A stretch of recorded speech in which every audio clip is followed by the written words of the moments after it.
자, 오늘은 우리 사무엘하 23장에 들어갑니다. 23장 1절부터 4절까지 보겠습니다. 1절부터 4절 함께 보겠습니다. 이는 다윗의 마지막 말이라. 이세 아들 다윗이 말하며 높이 세워진 자 야곱의 하나님께로부터 기름 부음 받은 자 이스라엘의 노래 잘하는 자가 말하노라. 여호와의 영이 나를 통하여 말씀하시며 그의 말씀이 내 혀에 있도다. 이스라엘의 하나님이 말씀하시며 이스라엘의 반석이 내게 이르시기를 사람을 공의로 다스리는 자 하나님을 경외함으로 다스리는 자여 그는 돋는 해의 아침빛 같고 구름 없는 아침 같고 비 내린 후에 광선으로 땅에서 우미 돋는 새 풀 같으니라 하시도다. 아멘. 다윗의 마지막 말 성경을 보면 이 소제목도 이렇게 나와 있어요. 이제 사무엘하 다윗의 시대가 끝나가는 것을 우리는 짐작할 수가 있습니다. 이 다윗의 마지막 말, 이 내용을 보면 야곱이나 모세나 여호수아의 마지막 말, 이 성경에도 나오잖아요. 그것과 아주 평행을 이룬다고들 해석을 합니다. 그러나 다윗의 마지막 말은 두 번에 걸쳐서 다윗의 선포로 칭한다는 점에서 나머지 세 본문과는 좀 차이를 보인다고 할 수도 있겠죠. 여기서 이 말이라는 것은 대부분의 경우 하나님의 선포하신 말씀, 또 메시지를 뜻하는 것이고 내용은 일반적으로 다가올 심판에 관한 것이죠. 따라서 예언서에서 흔히 발견되는 그런 내용이라고 보면 될 것 같습니다. 이 노래는 22장의 다윗의 시 우리가 이제까지 봤잖아요. 그 위대한 시 다음에 나타나 있지만 시기적으로는 이게 22장과 23장이 다른 시대에 쓰여졌다고 볼 수가 있어요.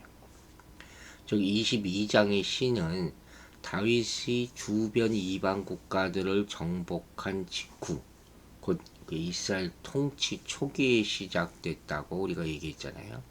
근데 23장의 이 시는 모든 역경과 좌절을 맛본 다윗 통치의 말년, 곧 다윗이 자신의 죽음을 앞두고 쓴 그런 시로 보여지는 것이라는 거예요. 곧 22장의 시가 이 활기찬 흐름으로 봐서 다윗의 최전성기에 기록되었다 이렇게 볼 수 있다면 23장은 그의 인생을 마감하던 때 범죄 이후에 하나님의 공의로우신 섭리와 그와 함께 베풀어지는 그분의 사랑에 감격했던 그런 감동적인 상황을 기록하고 있다 이렇게 말할 수 있습니다. 특별히 이 고백적인 찬양은 단순히 다윗 개인의 신앙과 감사를 다룬 것이 아니라 미래에 완성될 공의로운 메시아 왕국을 예언하고 있음. 이걸 우리가 보는 거예요. 이게 초점을 맞춰야 되는 거예요. 그래서 뭐라고들 부르냐? 선지자적 찬양이다. 제가 이렇게 성경을 쭉 보면서 이게 참 중요하게 느끼는 것 중 하나가 마지막 때가 가까워 올수록 하나님의 계시형을 받아야 된다는 말을 했을 거예요. 그것이 바로 마지막 때를 준비하는 사람의 모습이기 때문에 성령과 함께하는 사람이 그와 같은 말씀을 선포할 수 있다는 것이죠. 그 본시도 그와 같은 내용이라는 것이죠. 그래서 22장에 나오는 감사시와는 성격상 완전히 다르다고 하시겠죠. 즉 모세가 죽기 전에 신명기 33장에서 축복의 시를 짓지 않습니까? 그와 같이 다윗이 지금 임종하기 전에 그의 마지막 소원을 노래하고 있는 것이죠. 그러나 이 소원은 다윗의 개인적인 소원이라기보다는 뭐예요? 성령에 감동된 바로 나타나는 메시아적 소원이다. 나단 선지자를 통해 베푸신 다윗의 언약에 기초한 소원이었다는 거예요. 하나님의 약속은 변하지 않지 않습니까? 다윗의 인생을 극복할 수 있는 가장 기본적인 이유가 다윗 언약이거든요. 그것이 이루어지기를 끝까지 바라는 그런 마음이 이 시안에 내포되어 있다. 이렇게 보면 될 것 같아요. 이세 아들 다윗이 말하며, 저는 이 말을 보고 다시 한번 참 감동했어요. 여러분, 여기서 다윗이 자기 자신을 이세 아들로 소개합니다. 이제까지 그런데 우리가 이세 아들이라는 호칭은 누구에게 쓰였어요? 사울왕이 다윗을 비꼬아 말할 때, 나발이 다윗을 비난할 때, 세바가 다윗을 대항하여 난을 일으켰을 때 사용한 호칭이에요. 즉 다윗에게 있어서 이세의 아들이라는 호칭은 이스라엘 왕이라는 호칭과는 대입이 되는 호칭이란 말이에요. 비웃는 거예요. 무시하는 거고. 결코 명예로운 호칭이 아니라는 거죠. 오히려 그의 보잘것없음과 비천함을 드러내는 그런 호칭인데 이걸 자기 스스로 사용해. 그건 무슨 뜻이에요? 자신의 어떤 자랑거리도 나타내지 아니하므로 오직 거룩한 하나님의 영광만을 드러내려 했다 하는 겸손의 표세예요. 나는 비천한 자입니다. 이걸 나타내는 거죠. 이게 다윗의 위대함이라는 거예요. 또 중요한 여기가 말이 나오죠. 이세 아들 다윗이 말하며, 이 말하며라는 단어는 히브리어 네움이라는 단어를 썼는데 이 의미는 뭐냐면 왜 중요하냐? 특별히 하나님께로부터 직접 받은 말씀과 관련된 말이에요.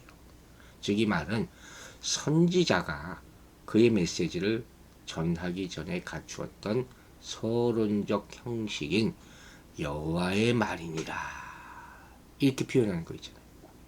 바로 이 얘기란 말이에요. 그냥 말이 아니에요. 그래서 이와 같은 단어를 봄으로 말미암아 우리는 이 시가 단순한 시가 아니라 성령의 감동을 받은 다윗이 하나님의 메시지를 시적 형태로 전달한 것이다. 저 같은 이 설교자들이 가장 원하는 그런 부분이겠죠. 성령의 감동 받아서 하나님의 말씀을 전하는 것. 우리를 구해야 될 바라는 것이죠. 또 높이 세워진 자, 기름 부음 받은 자, 노래 잘하는 자 이렇게 계속 자기에서 표현을 하잖아요. 다윗은 본래 양치는 미천한 목동 아닙니까? 근데 하나님의 은혜로 하나님께 높이 선택돼서 하나님의 백성 이스라엘을 다스리는 왕으로 기름 부음 받아서 크게 높여진 자가 되었다는 뜻이죠. 또 이스라엘의 노래 잘하는 자, 실제 다윗은 양치는 소년 시절부터 악기 잘 타는 자 아닙니까? 그래서 이스라엘에서 소문이 나 있었기 때문에 사울 왕궁의 수금 연주자로도 쓰임 받았잖아요. 그런데 여기서 노래는 세속적인 음악을 가리키는 말이 아니고 뭐겠어요? 하나님을 향한 찬송을 의미하는 것이죠. 한편 다윗의 이러한 이 앞에 서두에 나오는 이런 시는 이전에 발람이 이스라엘과 열방의 미래에 대해서 하나님의 메시지를 선포할 때 그 예언 초입에 도입한 그 서언과 유사하다고도 볼 수 있어요. 이로 볼 때 다윗 역시 선지자적 입장에서 자신의 노래를 미래적 차원으로 승화시키고자 하고 있다. 근데 우리 시는 우리의 찬양은 과거에 대한 것으로 시작해서 미래에 대한 것까지 승화되어야 한다 하는 것이죠. 장래 소망을 말하는 거예요. 그리고 2절에서 중요한 말씀을 하죠. 여호와의 영이 나를 통하여 말씀하시며 그의 말씀이 내 혀에 있도다. 우리가 방금 전에 제가 얘기했듯이 이 하나님의 말씀을 선포하는 사람들이 가장 원하는 것이 이거예요. 하나님의 영이 나를 통해서 말씀하신다. 내 안에서 말씀하셨다 하는 것이죠. 이 구절은 바로 이 시를 읽기 직전에 하나님의 영에 감동된 상황을 선포합니다. 그러면 여기서 다윗은 자신의 시가 사적 감정에 의한 노래가 아니라 하나님의 성령에 의해서 주장된 계시적 성격의 노래다 하는 것을 미리 밝히는 것이죠. 그 말씀이 내 혀에 있다 그랬잖아요. 자기 입술을 주장하는 주체가 자신의 감정이나 의지가 아니라 여호와의 신, 곧 성령이다. 지금 자신이 성령의 완전한 지배하에 있다. 이걸 뭐라 그래요? 성령 충만. 그래서 이것이 다윗의 노래가 신적 권위를 가질 수 있는 근거와 충분한 조건이라는 거예요. 여러분도 성령 충만해서 주를 찬양하게 되기를 주의 이름으로 축원합니다. 3절 볼까요? 이스라엘의 하나님이 말씀하시며 이스라엘의 반석이 내게 이르시기를 사람을 공의로 다스리는 자 하나님을 경외함으로 다스리는 자요. 여러분 성령 충만의 이점이 뭔지 아세요? 성령 충만하면 뭐가 달라질 것 같아요? 하나님을 찬양하게 되죠. 계속 찬양하게 돼요. 제가 오래전입니다만 전도서 시절에 찬양 하나를 하루 종일 부른 적도 있어요. 성령 그야말로 성령 충만해서 이런 체험들이 다 있게 되기를 바랍니다. 이스라엘의 하나님이 말씀하셨다. 다윗은 먼저 하나님이 자기를 통해 말씀하셨다고 얘기했잖아요. 여기서는 하나님에게 직접 말씀하셨다. 선지자들이 그들의 메시지를 전하기 전에 취했던 그런 모습들과 일치하죠. 여기서 이 우리가 뭘 알 수 있어요? 다윗의 노래의 기원이 하나님이시다. 이스라엘의 하나님 하면 항상 떠오르는 게 뭡니까? 구원의 하나님이죠. 애굽의 종살이에서 건지시고 그들을 바로의 압자해서 구원하신 선민의 하나님이다. 이제 유대인들이 말하는 이스라엘의 하나님은 우리 느낌과 틀려요. 그들은 이게 역사란 말이에요. 우리가 그와 똑같은 감동을 받기 위하면 정말 구원의 감동이 있어야 되는 거예요. 그래서 이스라엘의 하나님이 나의 하나님이 될 수 있다는 거예요. 이들은 당신의 백성과 맺으신 언약을 신실하게 이행하시는 하나님의 구속사요. 여기를 아주 목매다는 거예요. 다윗이 지금 이 시에 특별히 이 호칭을 사용하는 이유가 뭐겠습니까? 이 시가 하나님의 구속사에게 주인공이신 메시아, 통치자 메시아를 결국 가리키고 있기 때문이라는 것이죠. 또 이스라엘의 반석이다. 이 또 하나님에 대한 비유적 호칭이죠. 흔들림이 없는 하나님의 불변성을 강조하는 표현이 바로 반석이죠. 실로 하나님은 거대한 바위 덩어리 같이 영구하게 변하지 않는 분이죠. 그래서 이 시가 다윗 언약에 기초한 확신의 시라는 거예요. 즉, 한 번 약속하신 사실을 결코 변개하지 않으시는 하나님의 불변성, 신실성, 이걸 강조하는 거예요. 여러분들 신실하신 하나님을 믿고 의지하시기 바랍니다. 사람을 공의로 다스리는 자 그랬어요. 하나님을 경외함으로 다스리는 자요. 이 말은 이상적인 신정국가의 왕의 자세를 보여주는 그런 구절이죠. 공의와 경외로. 1차적으로는 다윗 자신을, 궁극적으로는 메시아를 가리키는 말이죠. 즉 신정국가, 하나님을 이 주인으로 삼는 그 국가의 이상적인 왕은 인간 사회에 대해서는 정의롭고 하나님을 향해서는 경외심을 갖추는 그런 신앙 인격자여야 한다 하는 것이고, 다윗 왕이 바로 이런 이상적인 신정국가의 왕이었다 하는 것이죠. 그런 백성을 공의로 다스렸고 하나님을 경외한 사람 아닙니까? 따라서 다윗은 역대 유다 왕들을 하나님께서 판단하실 때 그 기준이 되었던 거예요. 그래서 다윗이 그리스도의 그림자, 예표다 하는 것이죠. 진정으로 이 이상적인 신정국가의 왕이 누굽니까? 그리스도 한 분 아닙니까? 예수 그리스도가 종교적으로 도덕적으로 무흠하신 분이고 모든 인류를 공의로 판단하실 뿐만 아니라 하나님을 경외하는 참된 의미에서의 이상적인 왕이 되신다는 것을 나타내는 거예요. 여러분, 다윗은 그걸 고백하고 있는 거예요. 이게 정체성이에요. 신앙인의 정체성. 우리가 이 바른 신앙 정체성을 갖는 것이 너무 중요하다는 거예요. 다윗은 하나님과의 관계에서 자신이 누구인지 확실하게 알았던 사람이에요. 우리도 그걸 고백해야 돼요. 그리고 하나님의 영이 말씀하신 바를 그대로 전하는 것이죠. 하나님이 기름 부어 세운 왕은 사람들을 공의로 다스려야 한다. 왜? 하나님이 공의로운 분이시기 때문에. 그리고 백성을 다스리되 하나님을 경외하는 마음을 잊어서는 안 된다. 왜? 모든 공인 지위가 그분으로부터 나오기 때문에. 우리가 알다시피 사울은 안타깝게도 이 자세를 끝까지 지키지 못했잖아요. 다윗은 사울을 반면교사로 삼은 거예요. 자신의 파란만장한 통치 경험을 통해서 이것이 가장 중요하다는 것을 깨달았다는 것이죠. 그러면 모든 성도는 각자의 분야에서 이 교훈을 반드시 기억해야 한다는 것이죠. 4절은 뭐라 그럽니까?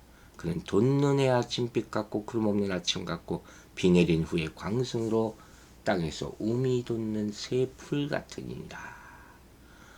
이 하나님이 주시는 축복을 뭐예요? 자연계의 세 가지 현상과 결부시키죠. 아침 햇살, 맑은 아침, 또 우미 돋는 새풀, 돋는 해 아침 같다. 이 비유죠, 비유. 이 비유들이 묘사하고 있는 대상은 다 누굽니까?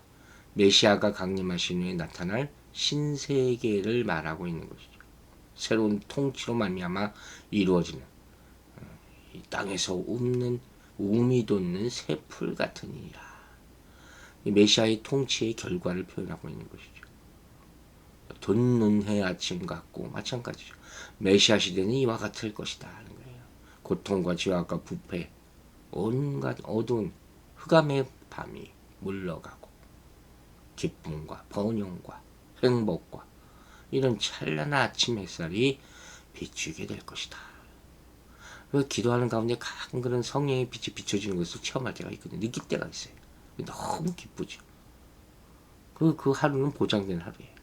여러분들도 그런 체험을 또 갖게 되길 바랍니다.